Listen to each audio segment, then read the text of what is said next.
Hello, I'm Arnaud Destinet from France, and I'm working for the company Trinnov Audio. Yeah, so originally Trinnov Audio started in the Pro audio market with our optimizer technology. The purpose of this technology is to make sure that the speaker behave in a correct way in any given acoustic environment.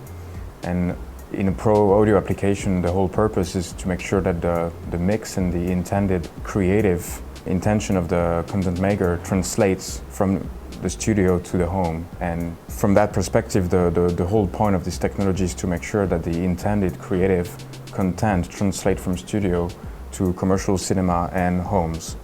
When it comes to the Altitude in particular, so our home cinema product, it includes the same technology used in studio, and it provides much more flexibility in terms of tuning and in terms of looking at the graphs and understanding what's happening in the room from an acoustic standpoint. And that amount of flexibility makes the Altitude the only solution that works in both environments across home and studio. So here we're at One Cool Film, where they use the Altitude, but that's not the only studio where it's being used. So we're here in Hong Kong because we were exhibiting at the show Cine Asia, where we were showing the Ovation processor, which is the professional cinema product we have released 5 years ago.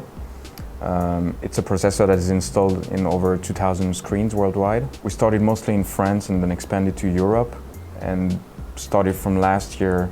We're meeting great success in the United States, and we're starting installing Ovation processors in cinemas across the Middle East, in Australia, and obviously we're starting also in China.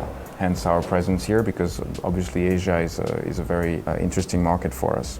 各位大家好，我是 Joseph 陈。那我现在负责 Trinnov Audio 整个亚洲这边的这个家庭影院产品的业务。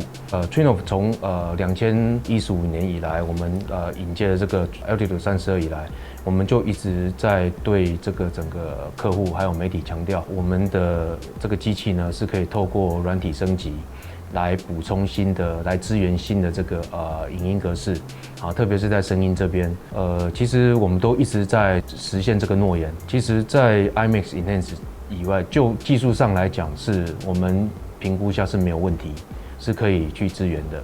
那我们应该是明年我们会有一些新的意外的惊喜给大家，就是说我们会在这个影音的格式资源上面呢，会放一些不同于市场上面大家提供的东西。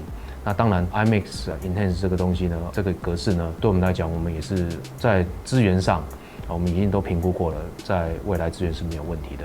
只是目前呢，没有很确定的时间表。那可是我想明年呢，我们会在这个方面呢会有一些动作，的确会有一些动作。关于这个付款是不是要付费的部分，我们应该会是我们跟这些 decoder 的这个厂商看我们谈到什么样的授权，那我们会来做再进一步的决定。